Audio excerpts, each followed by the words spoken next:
Bonjour à tous, bienvenue à Amis de Gentlemen, mon nom est Chris Cabella. Aujourd'hui, je m'entretiens avec Bastien Poulin, fondateur de 1642 Soda.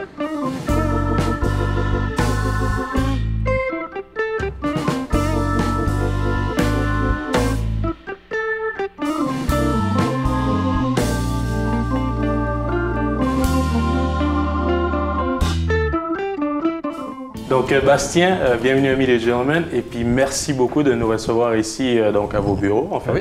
Donc merci beaucoup. Merci à toi. Donc écoute, Bastien, tu es évidemment le fondateur de 1642 Soda. Oui. Donc pour les personnes qui ne te connaissent pas, pourrais-tu t'introduire et puis expliquer un peu quel est le concept et puis d'où t'es venue l'idée de partir cette compagnie en fait? Alors, je m'appelle Bastien Poulin, j'ai 33 ans, je suis né en Bretagne. Ok. Je le souligne souvent parce qu'il y a un rapport après avec la création des Soda 1642. Ok. Je suis arrivé à Montréal en 2008. Je travaillais un petit peu en restauration. Ensuite, j'ai travaillé dans 2 hôtels à Montréal. Quand même. Et je suis diplômé d'une école de commerce en France. Quels sont les hôtels? J'ai travaillé dans un hôtel qui s'appelle l'Hôtel Maritime Plaza, qui a fermé depuis, et le nouvel hôtel Espa, sur le boulevard René Lévesque. Parfait. Et donc, en fait, je travaillais un petit peu dans ce domaine-là. Puis, en mars 2013, c'est là qu'est venue l'idée, en fait, de créer une alternative locale au soda américain, en fait. Et donc, c'est une combinaison de 2 choses, en fait. Ok. Le fait que je sois breton, en fait, depuis que je suis tout petit, il y a une marque de cola en Bretagne qui fonctionne bien. Et en fait, je pense à rester dans mon inconscient longtemps. Et en mars 2013, j'étais en train de manger avec mes amis. Et c'est là que, tu sais, quand tu as un déclic là, c'est à ce moment-là. Et en fait, c'est le fait que je vois une opportunité au Québec. Comment ça se fait qu'au Québec, à Montréal, où on aime manger et boire des choses locales, comment ça se fait que personne n'ose se confronter à ces multinationales? En fait, c'était une évidence, mais qui n'existait pas. Ouais, mais... Tu vois, quand je dis qui c'est qui n'a pas osé se mettre... Après, j'ai réalisé pourquoi les gens n'ont pas osé, parce que c'est pas si facile que ça de sortir un produit, un soda au Québec, à Montréal. Mais petit à petit, on découvre comment faire bien les choses, quelle stratégie mettre en place, comment bien faire passer son message, parce que faire des sodas artisanaux et locaux, c'est beau, mais le produit ne parle pas sur la tablette de l'épicerie. Il faut le faire parler. En fait. Et je ne peux pas être dans chaque épicerie pour faire les ventes, donc il faut faire passer le message et faire comprendre aux consommateurs, en fait, qu'est-ce qu'on fait et qu'est-ce qui est différent par rapport aux autres marques. Et c'est là que j'essaye de faire de mon mieux, en fait. Parfait, parfait. Donc, raconte-nous un peu les défis, justement, parce que tu as un petit peu parlé de ça. Donc, les défis, en fait, que 1642 Soda a subi à ses tout débuts. Je sais que ça fait seulement 2 ans, mais quand même. Donc, j'imagine que ça n'a pas toujours été une ligne droite. Non, donc, il y a eu des hauts et des bas. Donc, pourrais-tu un peu nous expliquer un peu? Mais déjà, il y a plusieurs... Je travaillais dans l'hôtel à Montréal, donc j'avais le confort d'une position très agréable, un salaire confortable, une équipe à gérer et l'idée. Alors, quand est-ce que tu dis, bon, je quitte l'emploi et je saute dans le vide pour aller me consacrer complètement à mon projet? C'est difficile, puis je pense pour beaucoup d'entrepreneurs de tracer cette ligne.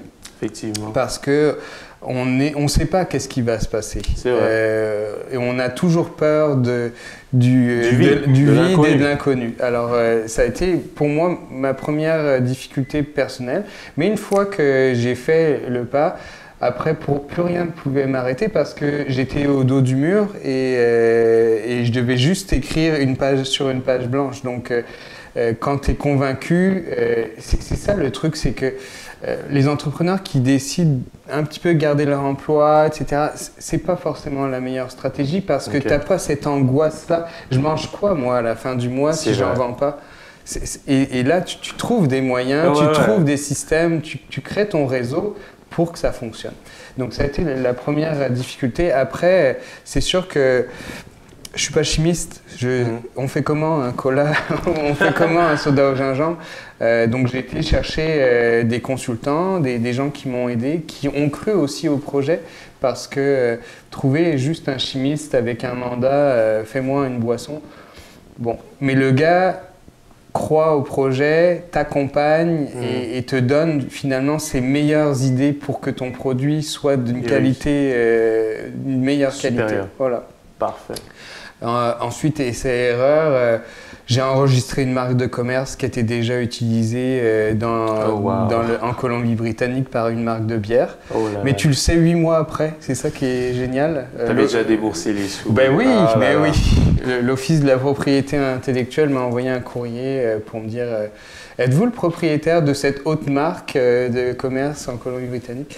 Donc, mais bon, finalement, tu vois, ça a été une expérience qui m'a apporté parce que j'adore maintenant 1642 Cola, 1642 Ginger et Tonic. Je trouve que ça sonne mieux, c'est mieux pensé. C'est original. Et puis ça se dit bien en anglais, en français. C'est sûr que c'est la date de fondation de Montréal, mais ça s'exporte bien. Tu sais, il y a d'autres marques avec des chiffres qui font une belle carrière en dehors de leur marché local. Et c'est ça vers quoi on veut aller en 2017. Parfait, parfait. Donc écoute, en effectuant des recherches en fait sur toi, j'ai constaté que, en fait, j'ai vu que tu viens d'une famille entrepreneuriale, n'est-ce pas? Tout à fait. Comment le fait que tu viens d'une famille entrepreneuriale t'a aidé en fait dans le processus de la fondation de ta compagnie? Alors, mon grand-père avait une compagnie d'électricité, pas Hydro-Québec. Ok. Une petite compagnie en fait d'électriciens et mon père a des agences de placement en France. Okay. Et c'est vrai que si je venais d'une famille de professeurs ou d'autres secteurs d'activité, peut-être que la compréhension aurait été plus difficile. Mais dans mon cas, j'ai eu un support de ma famille dès le début en fait.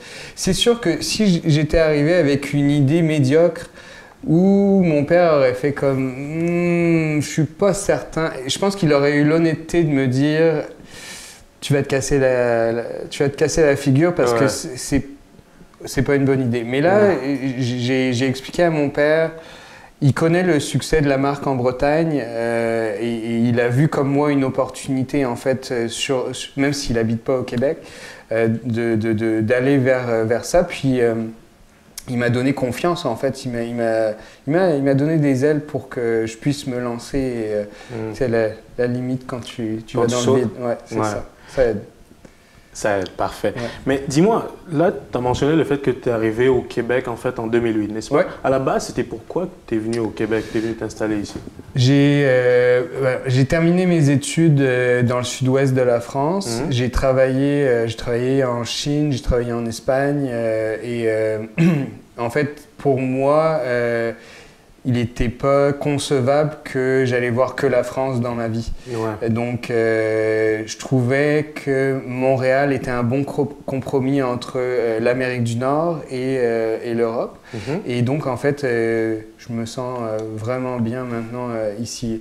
Quand tu te sens bien dans une place, là, après, pourquoi partir là? C'est ça. Donc, la volonté au début, c'était d'acquérir de l'expérience en hôtellerie, en Amérique du Nord pour revenir ensuite en France avec des meilleures armes parce qu'on sait le marché de l'emploi en France là c'est pas extraordinaire. Même si ton grand-père ainsi que ton père ont des compagnies donc c'était difficile. Mais je voulais pas forcément travailler dans leur domaine d'activité, fait que c'est certain que d'aller chercher de l'expérience à l'étranger pour revenir avec plus d'expérience en France, c'était l'idée de base, mais finalement non. On a une ligne, un objectif, mais mais c'est bien de dévier des fois aussi. Très bien, très bien. Est-ce que tu penses que, Bastien, l'entrepreneuriat, c'est quelque chose avec quoi on est? En fait, tu penses que c'est un gène que certaines personnes ont ou d'autres personnes n'ont pas? Je pense qu'il y a une faculté ou une prédisposition à prendre des risques. Dans la vie, il y a des gens qui aiment le confort, la sécurité de l'emploi, et c'est très correct. Je veux dire, il faut de tout pour faire un monde. Mais il y a d'autres personnes qui aiment prendre des risques, qui aiment s'aventurer dans des chemins qui n'ont pas été exploités. Et c'est cette caractéristique-là qui fait que tu peux devenir entrepreneur. Moi, je me rappelle depuis que je suis petit, en fait, et c'est souvent lors d'entrevues comme ça, en fait, où tu te remémores qu'est-ce que tu as fait dans le passé. Et quand j'étais petit, avec ma grande sœur, on allait dans les cours de récréation et on achetait des bonbons et on les revendait pendant les cours de récréation à un prix un peu plus cher. Fait que c'est déjà, tu vois, dès le départ... Des gestes banals, mais c'est ridicule, mais tu vois, ça ouvre la porte. Puis après, je me rappelle d'avoir eu, quand j'étais adolescent, des idées de faire des choses, mais je pense que là, mon père ne m'avait pas trop poussé pour faire ce genre d'idées, en fait. Ouais. Donc, parle-nous en fait du développement de 1642. Donc, comment ça se passe actuellement? Est-ce qu'il y a des défis? Est-ce que tu trouves que le fait d'avoir implanté, en fait, d'avoir ajouté de nouvelles saveurs, ça aide au développement de la marque? Parle-nous un peu de ça. Il y a deux façons de penser, deux stratégies, c'est-à-dire tu as un produit, donc nous on avait le cola, tu as un produit, pousse sur ton premier produit, amène-le à maturité et quand il sera à maturité, sors des nouvelles saveurs. Nous on a pris l'autre stratégie qui est de développer d'autres produits, prends de l'espace sur la tablette en épicerie. Ce qui va permettre une meilleure reconnaissance de la marque, en fait. Parce que si tu as juste une bouteille, ou si tu en as 8, eh ben, en fait, l'œil du consommateur est plus attiré, en fait. Ça, c'est ma perception à moi. Donc, on a sorti le cola en janvier 2015. Ensuite, on a sorti le tonic en décembre 2015. Et on a sorti le soda au gingembre en décembre 2016. Donc, tu vois, c'est assez finalement linéaire comme sortie. Ça prend anyway du temps. Tu veux pas sortir une boisson qui est pas bonne en termes de goût. On fait beaucoup de tests avec des amis, avec pas des amis. C'est important parce que tu veux aussi... ton marché, c'est pas des gens que tu connais. Quand tu as vendu 500 000 bouteilles, là, c'est pas tes 500 000 amis. Là. Non. Donc, il faut que tu te confrontes à la réalité vraie du marché. Et donc, pour l'instant, moi, je pense qu'on est content de cette stratégie-là. En termes de distribution, maintenant, on est distribué dans 1000 points de vente au Québec. Wow, quand même. Là, on est en bonne phase pour le Canada. C'est sûr que le boom, en fait, qui est venu pour notre compagnie, c'est quand on est passé à l'émission Dans l'œil du dragon. Évidemment. On a eu par la suite un investissement de 4 dragons. Et ça nous a crédibilisé sur le marché. Tu sais, on n'était plus... le petit gars qui livre 2-3 caisses avec son char puis qui fait des choses un peu broche à foin. Là, on avait 4 investisseurs importants au Québec qui nous backaient. Donc là, les épiciers, les consommateurs nous ont vus ils prennent plus au sérieux, crédible. En fait. Ouais, exact. Ouais, très bien. Écoute, j'ai également vu que tu es en fait président d'honneur du défi PME Montréal. Oui, tout à fait. Donc, parle-nous en fait de ça et puis comment cette organisation vient en aide aux jeunes entrepreneurs. Alors, Défi PME Montréal, c'est un concours entrepreneurial qui en fait organisé par l'école des entrepreneurs de Montréal, par PME Montréal. Aussi, il y a la Jeune Chambre de commerce de Montréal. Donc, en fait, tous ces organismes-là ont décidé de favoriser l'entrepreneuriat sur l'île de Montréal d'une façon très simple, en donnant des bourses. Donc, quand on parle de bourse, on ne parle pas de prêt à rembourser. C'est vraiment un cadeau pour le démarrage. Donc, en fait, le directeur adjoint de PME Montréal m'a appelé. Il dirait, on a besoin d'un porte-parole, un président d'honneur. Est-ce que ça te tenterait de faire? J'étais un peu surpris.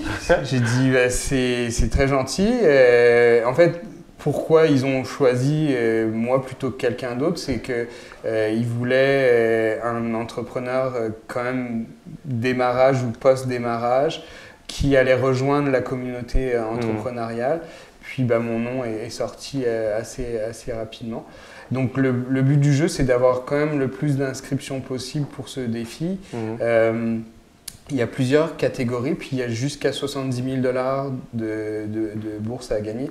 70 000 $. Individuellement? Non, c'est des bourses, ça va de 2 500 à 10 000 $. Quand même, quand même. Sur le site défipmemontréal.com, il y a toutes les informations d'admissibilité, etc.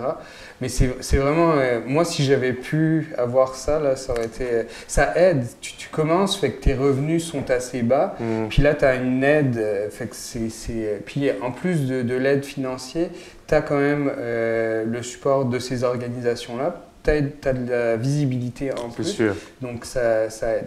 C'est un tremplin, en fait c'est un concours montréalais, c'est un tremplin pour le défi Ose entreprendre, qui avant s'appelait le concours québécois en entrepreneuriat. Voilà. Fait que si tu gagnes le défi PME Montréal, tu as une place assurée dans la catégorie régionale. Wow! C'est cool. C'est très cool. Écoute, comment tu décrirais en fait le milieu entrepreneurial à Montréal, au Québec en fait? Comment tu t'es senti accueilli? C'est sûr qu'avant de mettre dans ce milieu-là, je ne le connaissais pas beaucoup. Moi, de mon expérience de 2-3 ans, ce que je vois, c'est qu'il y a une ébullition en ce moment. C'est cool d'être entrepreneur. Quand tu regardes les études de marché, il y a la Jeune Chambre de commerce qui en a fait une récemment. Les étudiants, ça revient dans leur premier choix. Qu'est-ce que vous voulez faire dans votre carrière? Je veux être entrepreneur. Donc c'est génial parce qu'une société qui veut entreprendre, ça bouge, ça amène des choses. Et souvent, on voit que les sociétés qui ont beaucoup d'entrepreneurs, c'est celles qui se démarquent le plus en termes d'économie. Alors, je pense que ça part du fait qu'on a, politique ou pas politique, on a un maire qui se bouge en ce moment. Tu vois que le capitaine du bateau, là, il veut que les choses se passent. PME Montréal, la Fondation Montréal Link, la Fondation de l'Entrepreneurship, tous ces organismes-là font que l'entrepreneur aujourd'hui qui décide de se partir en affaires, il n'est plus tout seul. Il a des ressources. Exactement. Il a des gens qui font comme je ne suis pas certain que j'irai vers cette stratégie-là. Ou tu devrais aller voir mon chum, il est comptable, il pourrait vraiment t'aider dans ta planification financière, etc. Donc ça rassure, tu sais, ton risque il est moins grand. Puis tu as des incubateurs à HEC Montréal aussi, tu as beaucoup de choses qui se passent. Fait que moi je pense que c'est une très bonne chose. Mais il faut quand même avoir une idée de qualité. C'est pas n'importe qui peut se présenter là avec n'importe quelle idée et puis qui va se faire accepter, n'est-ce pas? Non, effectivement, il faut valider son projet, mais je pense que dans les incubateurs et les accélérateurs, c'est fait aussi pour ça, pour valider un petit peu, ok, j'ai la meilleure idée du monde, mais est-ce qu'il y a un besoin sur le marché? Des fois, c'est un petit peu difficile parce que tu as des œillères, tu penses que tu as eu la meilleure idée du monde, mais et ces gens-là, ces consultants-là, ces fondations-là vont avoir, le courage de dire, regarde, le marché n'est pas là. mais il n'y en a pas. Alors, des fois, c'est difficile, mais ça peut pousser sur une autre idée. Est-ce que tu t'es déjà fait décourager, en fait, à tes débuts avec 1642 Soda? Ben, je me suis pas fait décourager,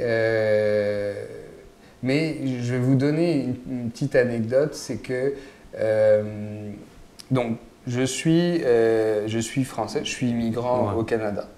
Je décide de partir un cola en Amérique du Nord, qui est quand même la mère patrie des colas. J'ai 2 multinationales en face de moi, la marque bleue et la marque rouge, qui ont raflé 99% du marché. J'ai un compétiteur local qui est sorti 4 mois avant moi. Puis, je peux t'en donner comme ça des moments de doute là où j'ai eu des moments de découragement. Mais au final, je ne me suis pas découragé. Je me suis motivé et en fait, il y a très peu de personnes qui m'ont dit c'est pas une bonne idée. Mais il y en a quelques-unes, puis finalement je suis très content aujourd'hui de ne pas avoir lâché et d'aujourd'hui d'être rendu où on en est là. Mais qu'est-ce qui t'a gardé motivé en fait? Ce qui m'a gardé motivé, c'est que j'étais au pied du mur et j'avais la conviction au fond de moi que j'avais quelque chose dans les mains et que je voulais. C'est pas bon d'avoir des regrets, mais si t'as pas tout mis dans la bataille, tu vas en avoir des regrets par la suite. Mais là, tu te lances. Tu fais tout ce qu'il y a en ton pouvoir et dans ton réseau pour que ça fonctionne. Qu'est-ce que tu dirais en fait qui est la principale erreur que beaucoup de jeunes entrepreneurs commettent à leur début? Il faut être patient. Il faut être patient. Hein? Ouais. Les histoires là, de Uber et de Airbnb, là, ça suffit.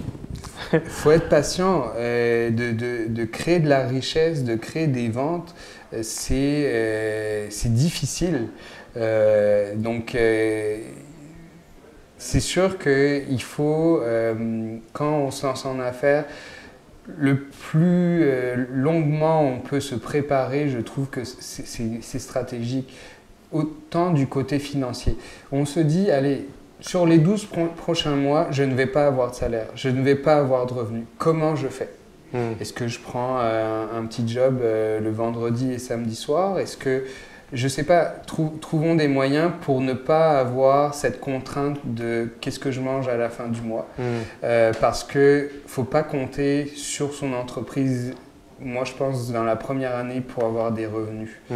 Et je pense que l'erreur qu'on peut commettre, c'est « Ah bah c'est correct, je viens de faire des belles ventes, je vais me verser un salaire. » Ouais, mais ce salaire que tu te verses dans un premier temps, tu ne le réinjectes pas dans ta compagnie. Puis tes compétiteurs, eux, ils réinjectent.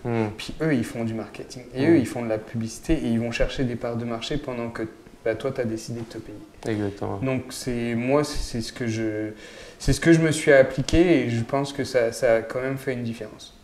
Quelle est ta vision pour 1642 dans les 5 prochaines années?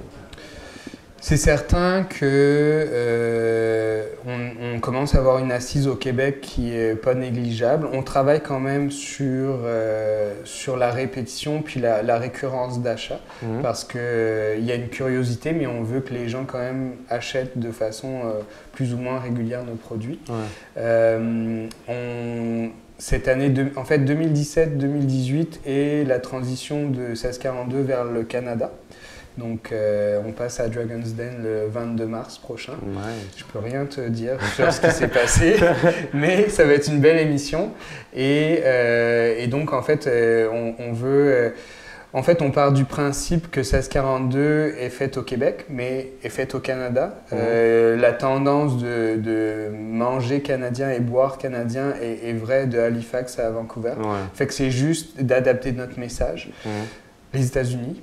C'est sûr que le marché des États-Unis est intéressant et en fait le marché des boissons gazeuses est en légère décroissance, mais le marché des craft soda, des sodas artisanaux, est en légère croissance. Ouais. Donc je pense qu'il y aurait quelque part de marché à aller chercher aux États-Unis. Parfait. Donc c'est ça. Parfait. Je vais te penser à une dernière petite chose. Oui. Quelle est ta plus belle réussite jusqu'à présent avec ta compagnie?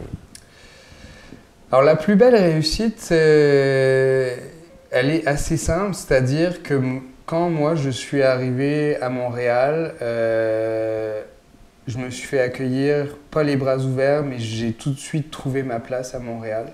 On m'a donné un emploi, on m'a donné des services. Et aujourd'hui, en fait, la compagnie 1642 supporte 350 emplois au Québec. Wow. Donc, pour moi, ça, c'est la plus grande réussite. Que, Wow.